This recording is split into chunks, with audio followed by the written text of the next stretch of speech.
बिस्मिल्लाहिर्रहमानिर्रहीम। आबादगार दोस्तों, उम्मीद आहे तव्हां सभु ख़ैरियत सां हूंदा। अॼु असां हिकिड़े प्लाट ते बीठा आहियूं। ही नर्सरी आहे राइस जी, चांवरनि जी नर्सरी, सारी जे ॿिज जी नर्सरी। असल में छा आहे जो राइस ऐं जेको चांवरनि जो ॿिज हूंदो आहे उन में फ़र्क़ु हूंदो आहे। असां चांवरनि जो जेको ॿिज पोखींदा आहियूं उनखे असां चवंदा आहियूं पेडी, इंग्लिश में हिकिड़ो टेक्निकल लफ़्ज़ आहे। पर राइस जेकर असां चवंदासीं त उहो थी वेंदो जेका असां चांवर उहे खाईंदा आहियूं।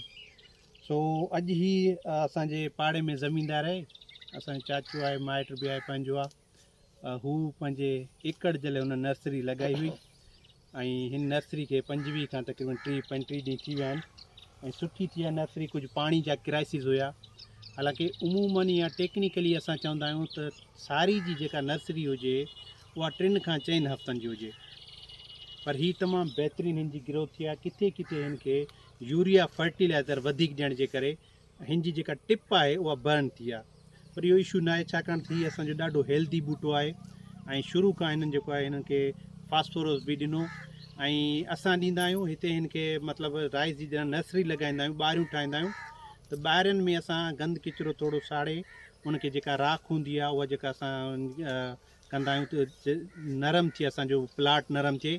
त जॾहिं असां नर्सरी पुल आउट कयूं, जॾहिं असां उहा नर्सरी कढूं ॿाहिरि ट्रांसप्लांट करण जे लाइ, त असां उन नर्सरी खे मतिलबु जेको आहे सही नमूने सां पुल आउट कयूं। हुन जूं ही जेके रूट्स आहिनि हिन जूं पाड़ूं डैमेज न थियनि, छाकाणि त जॾहिं हीअ असांजी ही पाड़ जे डैमेज थी वेंदी त इहो ख़दशो हूंदो आहे त असांजो थी सघे प्लांट सही नमूने सां सर्वाइव न करे।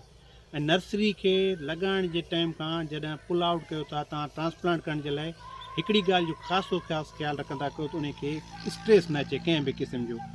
मतिलबु फर्टिलाइज़र जो बि स्ट्रेस न अचे, पाणी जो स्ट्रेस बि न अचे। त जीअं असांजी नर्सरी जेका असांजी तंदुरुस्त हूंदी त जॾहिं असां हिनखे ट्रांसप्लांट कंदासीं इंशाअल्लाह ताला असांजो जेको आहे बूटो बि हेल्दी ऐं जो टिलर सुठा कढंदो ऐं मतिलबु असांजो तंदुरुस्त बूटो हूंदो। हाणे हीअ नर्सरी असां हीअं ट्रांसप्लांट कई आहे। हिते हिन ज़मीनदार छा कयो त हिन नर्सरी खे माना हिते बोह जो इस्तेमालु कयो। मूंखे ॾाढी टेक्निक वणी। जॾहिं मां हिते 4-5 बूटा पटी ॾिठा त उन्हनि मां बिल्कुलु ही ॾिसो पाड़ूं हुननि जो ज़ाहिर थियूं।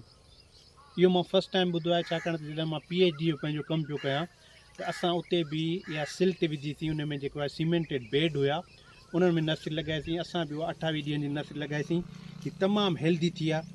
हिन जो त असां फस्ट टाइम जेको आहे हिते हिन जो बोह इस्तेमालु कयो आहे, जेको असांजी कणिक जो बोह हूंदो आहे। ऐं ॾाढो माना हीअ 10 खां 15-20 असां हीअ बूटा पटिया आहिनि त हिकिड़े जो बि असां वटि डैमेज न आहे थी, हिन जी पार डैमेज न आहे थी।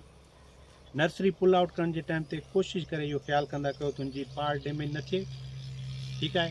ऐं कोशिशि करे जेको आहे जॾहिं असांजो तंदुरुस्त हेल्दी बूटो हुजे, फॉर एग्ज़ाम्पल हीअ असांजो हेल्दी बूटो आहे। हेल्दी बूटो आहे त असां हिकिड़ो बूटो लॻाईंदासीं ऐं ज़मीन जी चकास वग़ैरह या ज़मीन जे हिसाब सां लॻाईंदासीं हिकिड़ो बूटो।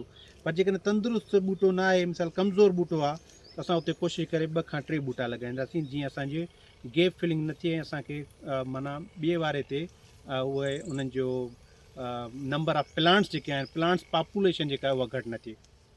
सो उमेदु आहे तव्हांखे वीडियो पसंदि हुई। इहे थोरी टिप्स हुयूं ऐं इहे जेके असां पंहिंजे आबादगारनि खे पंहिंजे हिन पेज जे ज़रिए एग्रीकल्चर एंड ह्यूमैनिटी जे ज़रिए कुझु न कुझु ॻाल्हियूं ॿुधाइण जी कोशिशि कंदा आहियूं।